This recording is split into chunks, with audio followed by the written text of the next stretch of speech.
سرکار دو عالم صلی اللہ علیہ وآلہ وسلم کے اس دنیا میں آنے سے پہلے ہی نجومی، کاہن اور یہودیت کے عالم اس بات کی پیشن گوئی کر رہے تھے کہ آخری نبی کا ظہور ہونے والا ہے۔ ملک شام میں توریت کا ایک بہت بڑا یہودی عالم رہتا تھا۔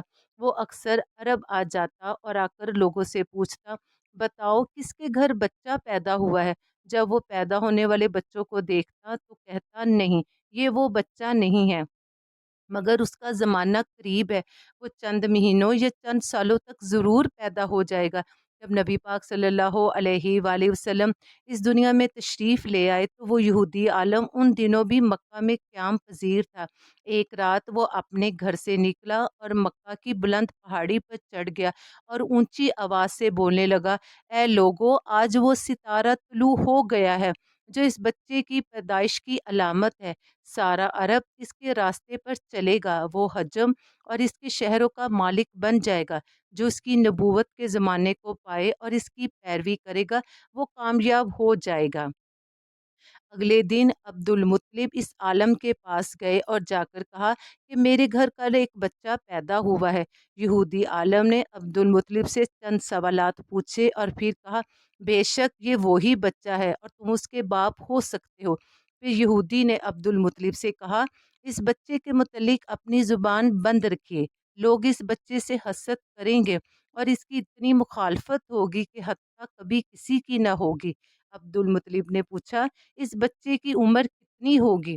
یہودی نے جواب دیا، اگر بچے کی عمر زیادہ بھی ہوئی تو 63 سال سے زیادہ نہیں ہوگی۔ 63 سال کی عمر میں اس کی وفات ہو جائے گی۔ یہ اپنی جائے پیدائش سے ہجرت کرے گا اور جہاں پر جائے گا وہیں پر اس کی وفات ہوگی۔ یہ بچہ پیغمبر کے منصب پر فائز ہوگا۔ اس کی امت کی عمر بھی 63 سال تک ہوگی۔ خانہ کعبہ بتوں سے بھرا ہوا تھا۔ نبی پاک صلی اللہ علیہ وآلہ وسلم کی پیدائش کے دن خانہ کعبہ میں موجود تمام بت اوندھے منہ گر گئے۔ لوگوں کو جب معلوم ہوا تو وہ گئے، انہوں نے جا کے بتوں کو کھڑا کیا، مگر بت دوبارہ گر گئے۔ اچانک ایک بت کے اندر سے آواز آئی کہ آج ایک ایسے بچے کی پیدائش ہوئی ہے جس کے نور سے مشرق و مغرب منور ہو گئے ہیں۔ شہنشاہ کسریٰ کا محل ہلنے لگا، اس کے 14 کنکر گر گئے، فارس کے تمام آتش کدوں کی آگ آنن فانن بجھ گئی۔ جب نجومیوں سے پوچھا گیا کہ یہ سب کچھ کیوں ہو رہا ہے تو وہ بولے، ایک عصا والے نبی ظاہر ہو گئے ہیں جو عرب و شام پر چھا جائیں گے، اور جو کچھ ہونے والا ہے وہ ہو کر رہے گا۔ جب حضرت عبداللہ سے حضرت آمنہ کو نور محمد منتقل ہو گیا تو زمین پر موجود تمام بت سرنگو کر دیے گئے، شیاطین اپنے کاموں سے کنارہ کش ہو گئے، ملائکہ نے ابلیس کے تخت کو سمندر میں پھینک دیا، آسمان سے زمین تک ایک منادی ہوئی کہ نبی آخر الزمان کی آمد نزدیک ہو گئی ہے۔ حضرت آمنہ کے حمل قرار پاتے ہی حضرت آمنہ کہتی ہیں، میں تو گویا ہر قسم کے غم اور فکر سے آزاد ہوگی، مجھے کبھی حمل کا بوجھ محسوس نہ ہوا، نہ میری طبیعت میں بوجھل پن آیا۔ میں کسی کام سے گھر سے باہر جاتی تو ایک بادل کا ٹکڑا میرے ساتھ ساتھ چلتا جو مجھے سایہ کرتا، کنویں پر جاتی تو پانی خود بخود اوپر آ جاتا، میرے پہ برکتوں اور رحمتوں کے دروازے کھل گئے، روحانی و پاکیزہ خوابوں کا ایک سلسلہ شروع ہو گیا۔ حضرت آمنہ کہتی ہیں، میں نے ایک رات خواب دیکھا کہ مجھے کہا گیا کہ تم اس امت کے سید کے ساتھ حاملہ ہو، پھر مجھے کہا گیا اس کا نام محمد رکھنا۔ حضرت آمنہ سے روایت ہے کہ میں نے ایک رات خواب دیکھا کہ ایک طویل القامت شخص نے بڑی محبت اور مشفیق انداز میں مجھ سے کہا، اے آمنہ، تمہیں مبارک ہو، تم سردار انبیاء کے ساتھ حاملہ ہو۔ سیدہ آمنہ کہتی ہے، میں نے ان سے پوچھا، آپ کون؟ جواب آیا، میں آدم علیہ السلام ہوں۔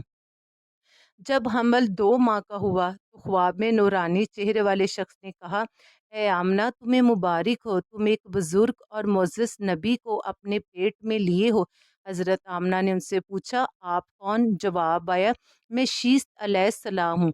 جب حمل 3 ماہ کا ہوا تو حضرت آمنہ کو خواب میں حضرت نوح علیہ السلام سے ملاقات کروائی گئی اور حضرت نوح علیہ السلام نے مبارکباد دیتے ہوئے کہا، اے آمنہ تمہیں مبارک ہو، تیرے پیٹ میں گروہ انبیاء کا سردار ہے۔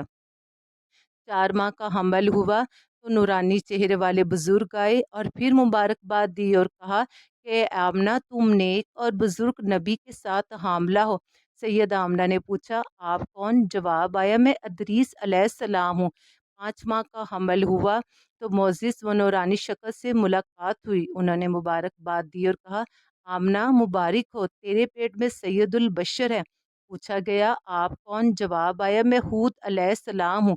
6 ماہ کا حمل ہوا تو ایک سفید بالوں والے شخص تشریف آئے اور بولے کہا آمنہ مبارک ہو، تیرے پیٹ میں بنی ہاشم کا چاند ہے۔ پوچھا گیا آپ کون؟ جواب آیا میں ابراہیم ہوں، خانہ کعبہ میں نے بنایا مگر آباد محمد اور اس کی امت کرے گی۔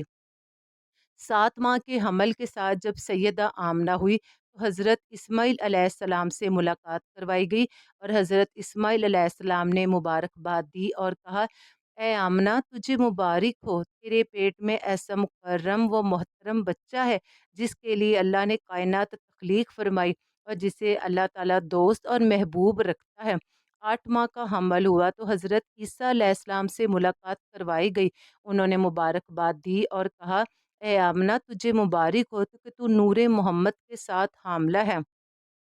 اور پھر وہ آخر مبارک گھڑی آ گئی جب طیبہ کا چاند چمکا، جب ظلم و شرک کا سورج غروب ہو گیا، جب بتوں کی شکست کا دن قریب آ گیا اور نبی پاک صلی اللہ علیہ وآلہ وسلم نے آمنہ کے پہلو میں اور عبد المطلب کے گھر آنکھ کھولی تو اس وقت اللہ تعالیٰ نے حکم دیا کہ آسمانوں اور 7 جنتوں کے دروازوں کو کھول دو۔ اس سال اللہ تعالیٰ نے نبی پاک صلی اللہ علیہ وآلہ وسلم کی دنیا میں پیدائش کی خوشی میں تمام حاملہ عورتوں کو بیٹوں سے نوازا۔ حضرت سیدہ آمنہ فرماتی ہیں کہ جب نبی پاک میرے پہلو میں آ گئے تو اس قدر نور اور روشنی تھا کہ میرے سامنے بصرہ کے محل میں دیکھ رہی تھی تو میں نے گھر بیٹھے بصرہ کے محل دیکھ لیے۔